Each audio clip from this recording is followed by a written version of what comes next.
No todas las guerras terminan cuando cae la última ciudad. Algunas continúan durante años, dentro del alma de quienes sobreviven. Hace casi 3000 años, un poeta llamado Homero contó la historia de un hombre que ganó una guerra imposible, pero estuvo a punto de perderlo todo intentando volver a casa.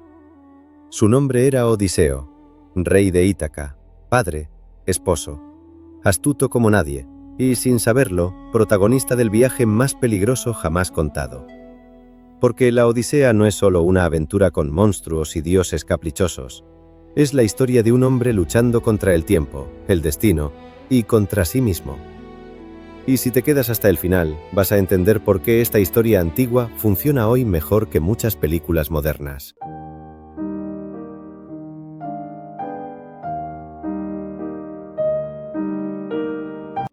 Antes del caos, existía Ítaca, una isla pequeña, humilde, pero hogar. Allí estaban Penélope, su esposa, famosa por su inteligencia silenciosa, y Telémaco, un hijo al que Odiseo apenas llegó a conocer antes de partir. Odiseo no quería ir a Troya. Intentó fingir locura para evitar la guerra, pero no coló. Y así pasan los años. 10 años de guerra, 10 años de ausencia. Troya cae, sí, y cae gracias a una idea suya, el caballo. La astucia vence a la fuerza, pero mientras él conquista una ciudad, su propio reino se pudre. En Ítaca, decenas de pretendientes se instalan en su palacio, comen su comida, beben su vino, se burlan de su hijo y presionan a Penélope para que elija un nuevo marido. No es solo un abuso, es una ocupación en toda regla. Y lo peor es que nadie puede demostrar que Odiseo está vivo o muerto. Ítaca no ha perdido un rey, ha perdido una certeza. Telémaco crece rodeado de humillación, sin padre, sin autoridad, sin respuestas. Hasta que Atenea, diosa de la sabiduría, decide intervenir. Lo empuja a hacer algo que nunca ha hecho: salir al mundo, preguntar, buscar noticias, dejar de esperar. Porque Telémaco comprende una cosa: si su padre no vuelve, Ítaca se muere. Y mientras el hijo se lanza al mar, la madre resiste en tierra. Penélope no lucha con espadas, lucha con paciencia. Promete que elegirá marido cuando termine de tejer un sudario. Teje de día, y por la noche, en silencio, lo deshace. Un engaño lento, perfecto, casi infinito. Porque en esa casa, el ingenio no es un lujo, es supervivencia. Y ahora sí. Ahora entramos en la parte salvaje. El regreso de Odiseo debía durar semanas, pero dura 10 años. 10 años de islas raras, tentaciones, horrores, como si el Mediterráneo se hubiera convertido en un tablero de castigo diseñado por los dioses. Primero llegan a la isla de los lotófagos, un lugar donde la gente come flores de loto. Y esas flores no te matan, te borran. Borran la memoria, borran el deseo de volver, borran tu identidad. Algunos de sus hombres se quedan allí, felices, vacíos, sonriendo. Odiseo tiene que arrastrarlos de vuelta al barco, porque él lo sabe. Olvidar es otra forma de morir. Después llega el horror con nombre propio: Polifemo, el cíclope.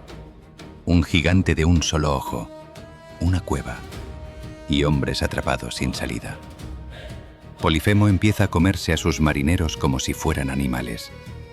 Y Odiseo entiende que aquí no vale ser valiente, aquí vale ser listo. Lo emborracha, le clava una estaca en el ojo, y para escapar, le dice una mentira brillante: mi nombre es nadie. Así, cuando el cíclope grita pidiendo ayuda, los otros cíclopes preguntan quién no está atacando, y él responde: nadie. Y nadie acude. El plan es perfecto, pero Odiseo comete el peor error posible: el orgullo. Cuando ya están lejos, grita su verdadero nombre: Odiseo, rey de Ítaca. Y en ese momento firma su condena. Porque Polifemo es hijo de Poseidón, y Poseidón no olvida.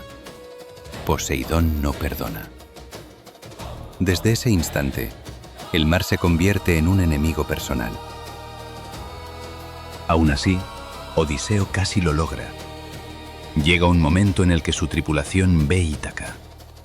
Ven las hogueras. El hogar está ahí, a un paso.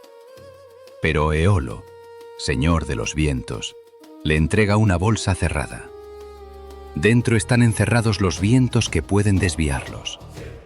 Odiseo la protege como un tesoro, hasta que sus hombres, creyendo que es oro, la abren. Y en un segundo, el mar los escupe lejos, otra vez, como si el destino se riera de ellos. Luego aparece Circe, la hechicera. Convierte la mitad de la tripulación en cerdos. Literalmente. Odiseo resiste gracias a una ayuda divina y termina quedándose con ella un año entero. Un año en el que el viaje se detiene, como si la aventura quisiera dormirlo. Pero el hogar sigue llamando, y el tiempo, como siempre, sigue cobrando su precio. Y llega el punto sin retorno. Para volver a casa, Odiseo debe descender al inframundo, al reino de los muertos. Allí habla con el adivino Tiresias, y allí escucha algo que lo cambia. Que el regreso no depende solo de fuerza o suerte, depende de aprender, de dominarse, de entender que los dioses castigan, sí, pero también castiga el propio orgullo. Odiseo vuelve del inframundo con el cuerpo vivo y el alma marcada. Después vienen las sirenas.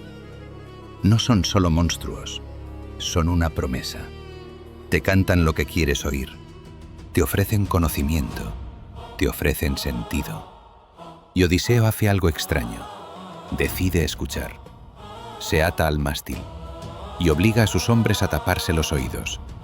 Él oye el canto, pero no se entrega. Luego llega la elección imposible. Escila y Caribdis, un monstruo devorador y un remolino capaz de tragarse el mar. No hay una opción buena, solo una opción menos mortal.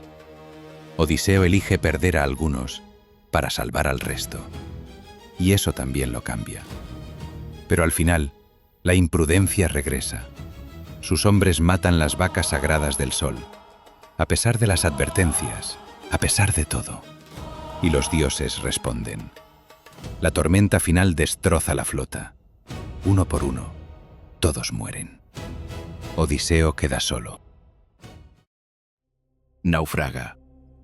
Y llega a la isla de Calipso, una ninfa que lo retiene 7 años. 7. Y Calipso le ofrece lo impensable, inmortalidad. Una vida eterna sin dolor, sin guerra, sin tormentas. Pero Odiseo entiende algo brutal. Vivir para siempre no sirve de nada si no puedes volver a ser tú. Y él es Ítaca, él es Penélope, él es Telémaco. Por fin, los dioses permiten su salida, y el mar lo devuelve a casa. Odiseo llega a Ítaca tras 20 años, pero no puede entrar como rey, porque su hogar ya no es seguro. Atenea lo disfraza de mendigo, y entonces ocurre una de las escenas más duras de toda la historia. Su viejo perro Argos lo reconoce. Solo él. Y después muere, como si hubiera aguantado la vida solo para eso. Odiseo se infiltra en su propia casa. Aguanta insultos, aguanta golpes, aguanta la humillación. Porque no ha vuelto para hablar, ha vuelto para recuperar lo suyo. Y espera el momento exacto. Penélope anuncia una prueba. Quien logre tensar el arco de Odiseo y disparar una flecha atravesando 12 hachas, se casará con ella. Los pretendientes lo intentan. Fracasan, uno tras otro. Entonces el mendigo pide su turno. Se ríen. Odiseo toma el arco. Lo tensa como si fuera parte de su cuerpo. Dispara y acierta. En ese instante, todo cambia. Las puertas se cierran y empieza la venganza. Odiseo, junto a Telémaco y unos pocos fieles, elimina a todos los pretendientes. No es una batalla épica, es una limpieza. Un recordatorio de que jugar con el hogar de un hombre tiene consecuencias. Pero la Odisea no termina con sangre, termina con inteligencia. Penélope no corre a abrazarlo, lo mira y lo pone a prueba. Dice que ha movido su cama y Odiseo explota. Porque esa cama no se puede mover. Él mismo la talló sobre el tronco de un olivo vivo, con raíces en la tierra. Ese detalle solo lo saben ellos. Y entonces Penélope entiende. Es él, no el mito, no el guerrero, no el mendigo, el hombre. Por fin, la casa vuelve a tener dueño y la espera termina. La Odisea no trata solo de monstruos y viajes. Trata de fidelidad, de identidad, del precio del tiempo. Nos recuerda que volver a casa no siempre significa regresar a un lugar. A veces significa recuperar una parte de ti que el mundo intentó devorar. Porque al final, la gran pregunta no es si Odiseo sobrevivió al mar. La gran pregunta es si tú sobrevives a tu propio viaje, sin olvidar quién eras. Si te ha gustado este relato, déjame en comentarios qué otra historia clásica quieres que contemos así. Y si quieres más misterios, leyendas y relatos con alma, suscríbete. Nos vemos en la próxima.